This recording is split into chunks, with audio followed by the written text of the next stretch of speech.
Hi everyone, welcome to Psychedelic Science conference. We are here to witness an historic event. We have, I think, 11,000 people, attendees coming to learn more about psychedelics and their benefits and therapeutic use. We're here for the next 3 days intensely, speaking to many leaders in the space and bringing you so much more news and updates. So stay tuned.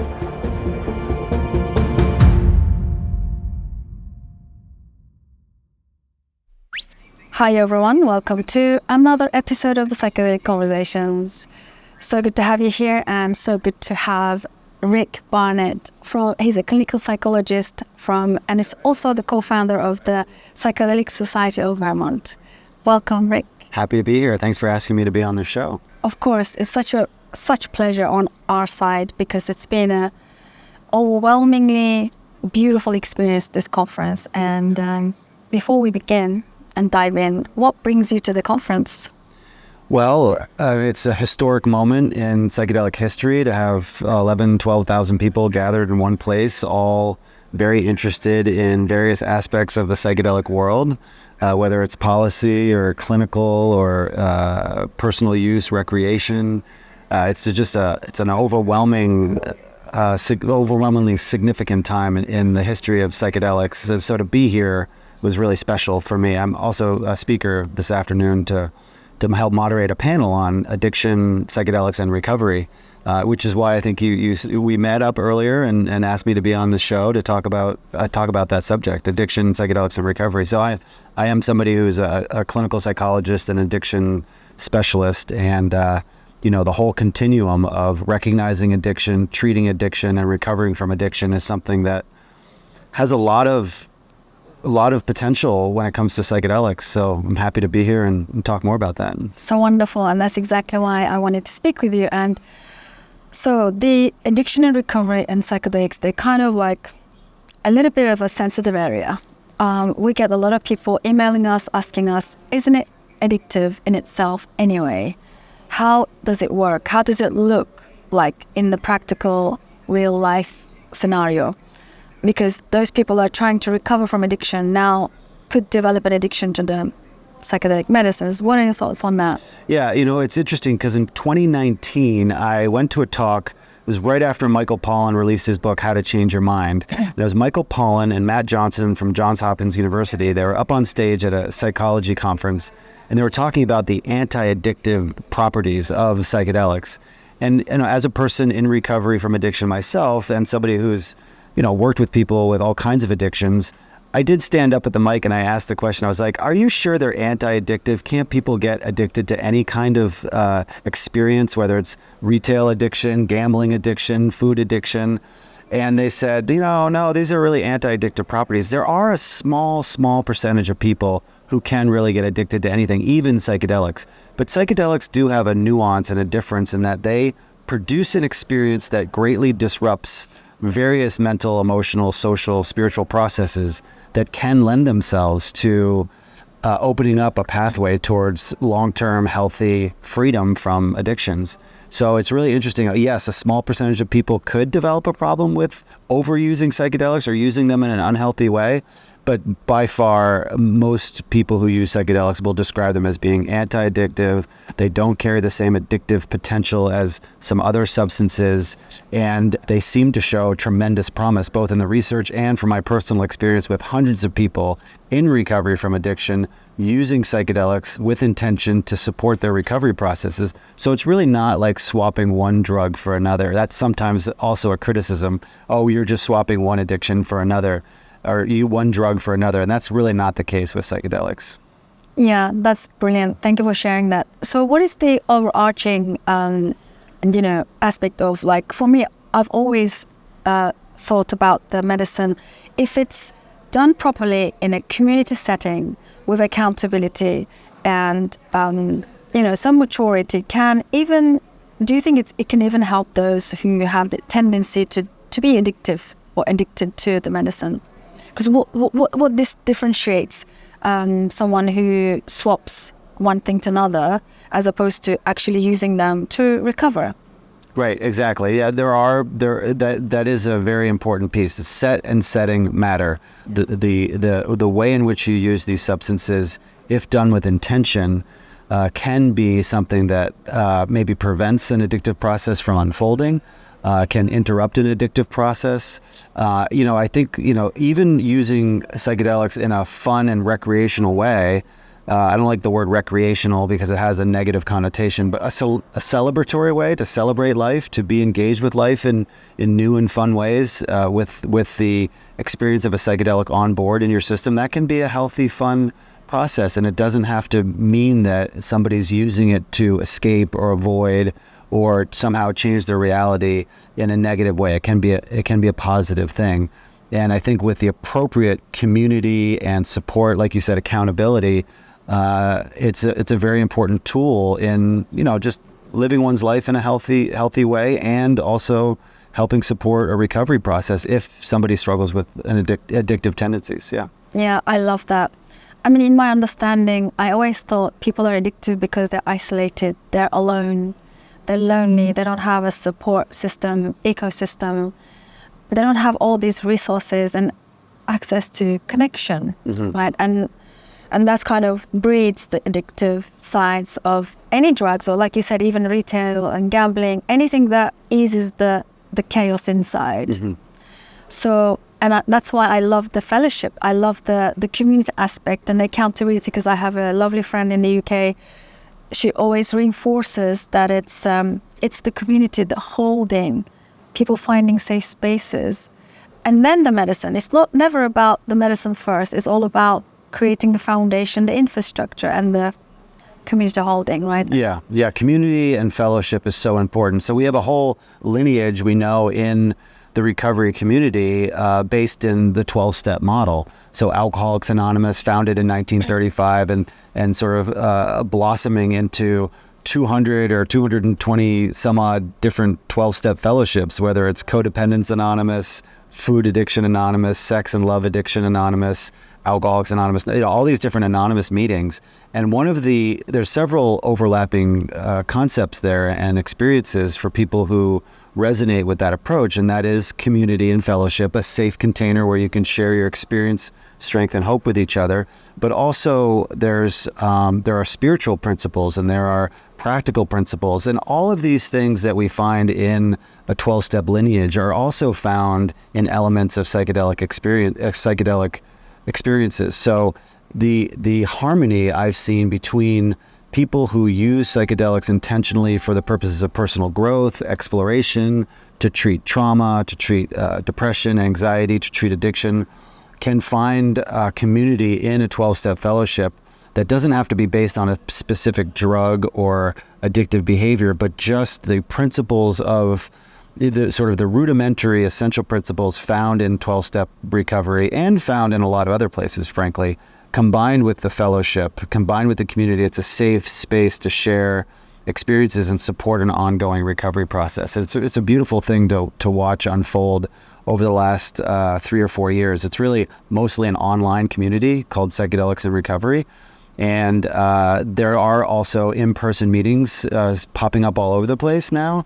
But it's really amazing to see how so many different fellowships, so many different people with different addictions, with different trauma and mental health issues, and also just personalities come together under one beautiful umbrella to share their experience to help support a recovery process. It's pretty cool. Amazing. That's brilliant. I'm really appreciating the work you guys are doing. A question popped up. Can someone with a mild, I don't know what a mild addictive behavior or addiction is, as opposed to a really severe, real codependent, detrimental, life-threatening type of, can they be under the same roof?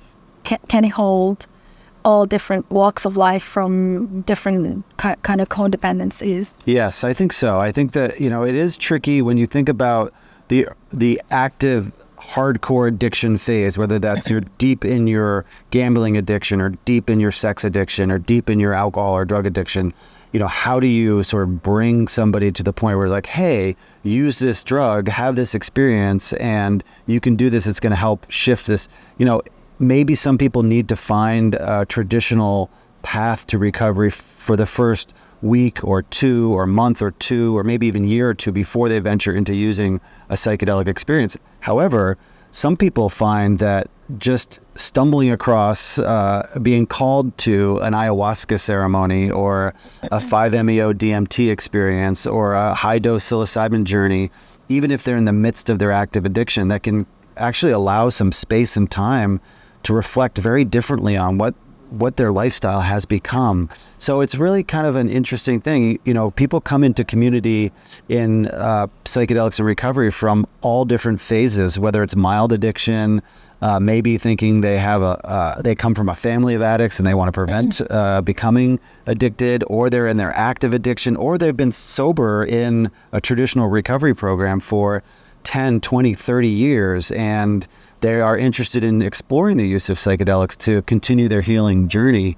So it's really a wonderful place. And I don't know, honestly, Susan, how it works.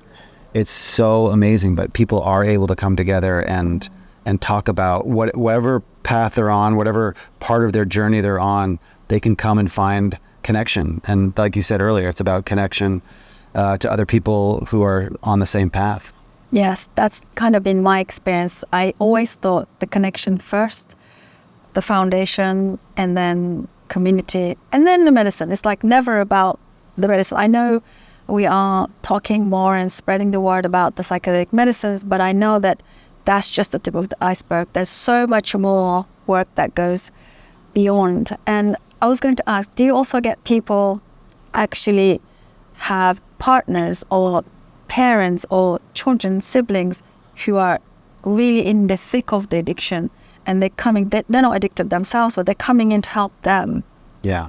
Do you get those kind of people? Yeah, I think that's a little bit more uncommon. But for example, there are people in Al-Anon, which is the sister program to Alcoholics Anonymous, or S-Anon is the sex addiction fellowship for family members. So people maybe who aren't even affiliated with it, even not even affiliated with a 12-step program, coming in, it's like, I heard about psychedelics and recovery. I'm worried about my partner, my son, my husband, my wife. I want to learn about how psychedelics can help people, and I want to find a community where I can understand how this could be helpful. In open meetings, some of our meetings are, some of those meetings I think are closed, so that not anybody can come in, right. Just doing research or wanting to find out about it. But if they have an interest in seeing how psychedelics can help them or help their family member recover from an addiction, they're absolutely welcome under the same umbrella, yeah. That's wonderful, because that's been a theme that I'm observing, especially in our community over UK. I get emails from a lot of mums or a lot of, people that are actually maybe a victim of those addicted people in their family or circles. And because they are so in the thick of it, they can't see a way out. They don't even know about psychedelics or anything, that they don't know that these are available for them. So their close ones are seeking this for them. So then it gets really tricky, because then we can't force anyone to come into it, right? It needs to be a natural way of calling or just seeking to help themselves. But then another person involved in their process is not going to help that much. So it's quite tricky. What are your thoughts on that? Well, I think it's one of the reasons why we're having this psychedelic conversation, right? Is to get the word out that people, no matter where they hail from, whatever they're struggling with, do psychedelics have the potential to play a role in helping themselves understand their partner's addiction, their son or daughter's addiction? Does it help them raise their level of education and awareness about how they can then approach their loved one and say, I've learned a little bit I heard this great conversation on psychedelics, and I think there might be some potential here. So really raising our collective awareness and education. And that actually feeds that idea of being called to I just happened to stumble across this conversation, and they were talking about psychedelics for families or for loved ones. And I think we should learn more about this. And all of a sudden, you get connected to this and get connected to that. And all of a sudden someone finds themselves having prepared thoroughly, hopefully, to have a psychedelic experience, and it changes the course of their addiction or the course of their loved one's addictive process. Yeah, so I'm glad we're having this conversation because it does help raise that awareness. Absolutely, and that's why we are here as well now on the social media, everywhere, continue reinforcing this conversation. That's wonderful. And for the community, again, psychedelics in recovery, do you have like pushbacks? I know it's kind of like sensitive, right? It's still very much sensitive. We need to be very sort of calm and mature about these, and especially now, one of my biggest struggles or challenges is talking to people who already carry a lot of heavy stigma from the past. Mm-hmm. And I see it's more prevalent in the US than Europe for some reason. Mm-hmm. When I speak to a lot of folks from the US, they tend to have a lot more negativity or stigma because of what happened in the 50s. Mm-hmm. So it's a really sort of like tricky water still, isn't it? And I'd love to hear your thoughts on that. Again, I know the education piece is really important, but what are you guys doing in order to, if someone's like pushing back or criticizing or, not very kind? Right. So to me, there's two groups of people. When it comes to just the general public, you're correct. In the United States, it's surprising to me, and it shouldn't be surprising, that there's still a tremendous amount of stigma around psychedelics. So you think of LSD and you think of people jumping out windows or, just crazy parties and all kinds of weird stuff happening with psychedelics and LSD in particular, but, mushrooms. And so there is a lot of stigma still associated, and there's a lot of hype right now. And so there's the risk of actually perpetuating some of the stigma because there's so many hyper enthusiastic people around psychedelics, which kind of, in an attempt to sort of normalize it and integrate it into mainstream culture, it actually, can perpetuate the stigma. And then you have the people in the traditional addiction treatment world or the traditional recovery groups, where they see a drug is a drug is a drug. And if you change your mood by using a drug, then you're just perpetuating your addiction. So there's a lot of stigma even in traditional recovery groups or treatment agencies, treatment programs, that any drug use is unacceptable. Wow. And so, to break down that stigma, we just have to sort of, again, continue to build community, raise education awareness, and have people share their experiences. If people share their personal experience of how these medicines, these experiences have helped them, and more so, I think, like you were saying, I just want to emphasize again and again and again, like the psychedelic drug, the medicine itself, the experience itself is just one tool in a much, much larger process of change. And you know that, and I know that.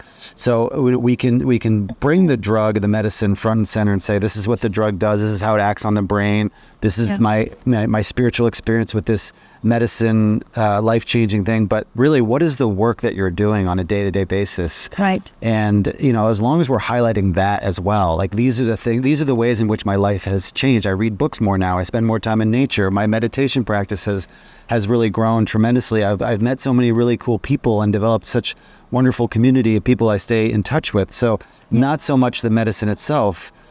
And again, the question is like, how often does somebody need to use psychedelics in order to stay connected to themselves, to nature, to other people, to support their recovery process? And that's different for everybody. Some people use microdose on a regular basis. Some people just have one journey a year. Some people just have one experience and it changes their lives forever, and they don't feel a need to have another experience. So it's really diverse and it's individual, I think. I love that, and thank you for speaking to that. I also want to reinforce this is a very individual journey for everybody. I always share my stories, not directly, but here I feel called to share about my retail addiction. So I had a very severe retail addiction as long as I remember, from a very young age, and it was the mescaline, San Pedro experience that I had. It was like an 18-hour-long experience where after that experience, everything changed for me. So, but like you said, the medicine only showed me the issue in a really coherent and amplified way that I couldn't ignore. And it showed me that it could lead to far more detrimental future. And from that, I took an action, just like you said. So now we get the message. Now you understand the issue in your bones, I call it. before we can read, we can do therapy, we could do all those things, but there's something that changes when it's the right timing, the right container, the right processes, and the holding was really important for me. And something changed in my bones. And after that, the work began, actually. So it wasn't that I was healed, that's it, done. In a way it was, but then going home after, how do I now bring this experience home? And how do I now work with this understanding? So what I did, I created accountability around me. I stopped going to malls. And if I was to have a coffee, I'd make sure it's a boutique coffee rather than somewhere shopping mall. Yeah. Do you know what I mean? I did so many things, and I would actively ask someone, if you see me going into a shop, please pull me back. Seriously, it was like that. And it had to be reinforced and reinforced till I learned and then relearn and let go of that. Yeah. So it was a process again. Yeah. So these are the things that I'd like to talk, because people think I will take the medicine and I'll be healed. I'll go home, I'll be a different new person. Yeah, it doesn't always work that way. In some cases, sure, people have a white light, chain transformative thing. Yeah. But it really having an experience that is a catalyst that then points the way towards these other changes that you were able to make in your life. It's really, really amazing. Yeah, it was hilarious. Even with my mom, if we were to go shopping, I said, pull me back. Like, don't let me go anywhere. Just pull me back. And it was really hilarious, but it was liberating.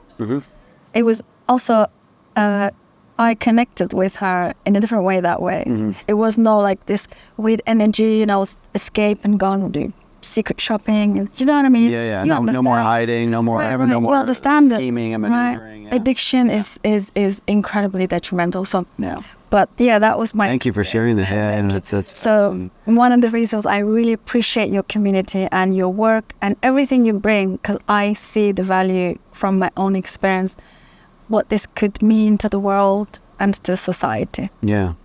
I like being here at this conference, honoring Roland Griffiths, the wonderful researcher from Johns Hopkins, and his seminal study on the mystical experience from psilocybin, and his take-home message and message to all people who are interested in this area is that the three most fundamental things that he has discovered that have come out of his research on psychedelics is the interconnectedness of all things and how we're all connected and how precious things are, how meaningful and precious things are, and that there's something about living this life that has a very meaningful and true aspect to it, that we must sort of recognize the meaning and the truth in what we're all experiencing. And that, I hear that in your story is that, this mescaline experience, this San Pedro experience, had all those components to it. And then you were able to take that with you and see how that was going to apply in your day-to-day life. And it absolutely has. It's amazing to see. So I like to see the real lived experience of some of the research that, has brought us so far to even having this conversation, having this conference here, coming, verified in the research. I don't need it verified in the research. I know from personal experience, from personal experience, but it's nice when science and spirituality or science and personal stories come together very harmoniously and just reinforce the same message. It's beautiful. Thank you for saying that. Really appreciate that. Okay, lastly, as we come to the end of our conversation, what would you like to say to our community across the pond? I know we have a global international community, but what would you like to say? Some of your projects, upcoming things, is there anything you find value to share with them? Well, yeah, I think whether you're in the UK or listening to this, watching this video anywhere, I think that it is important to recognize there are some risks associated with using psychedelics, that they aren't a cure-all. You can't just reset your brain and have your life changed forever. It's really a call to everyone to raise their awareness, to do their research and do their prep work and do a deep dive into understanding what all of this is about. There are some phenomenal people in England, as you know. Imperial College has some great resources. Dr. Ben Sessa, who I would like to call a friend, we've connected, and he's a great steward of this area. Hopefully you can have him on one of your conversations. And I think it's just really important for us all to realize that while there are some risks and we need to be aware of those risks, as long as we're taking appropriate precautions and we're trying to sort of have these experiences and have these conversations in nuanced and healthy ways, we can do a lot to destigmatize psychedelics and to help more people access them in safe ways and change their lives. So I have a lot of hope for that, and I know it's a long road, and there'll probably be some continued missteps along the way, but hopefully things will continue to proceed in a healthy way, and I'm glad to be a part of that and part of that with you. Thank you so much. Brilliant. And how could they connect with you? Well, I'm very active on social media. It's a little bit of a social media addiction, I admit. It's a bit overwhelming and does take away from my sense of presence and connection sometimes. But ironically and paradoxically, I also do connect with a lot of people through social media. I've met a lot of people in person from social media, even at this conference who I'd never seen in person. So, you can connect with me on Twitter. I'm at Dr. Rick Barnett on Twitter, just all DRRICKBARNETT, and we'll put it in the notes there. So I love to connect over social media. That's the best way to reach out to me. Oh, amazing. Thank you for creating space and time for us. Really appreciate it. Thank you. And all the best. I'm sure we'll be having you back on Zoom. I hope so. In the future, we'll love a returning guest. Great. And thank you for all the work you're doing. Thank you. Thank you. Thank you, everybody, for joining us. We'll have all of Dr. Rick's details and everything, social media handles, in the show notes, and hope you guys enjoyed this conversation. Please do get in touch, drop a comment below, share your experiences, get in touch. I'll see you on the next one. Bye for now.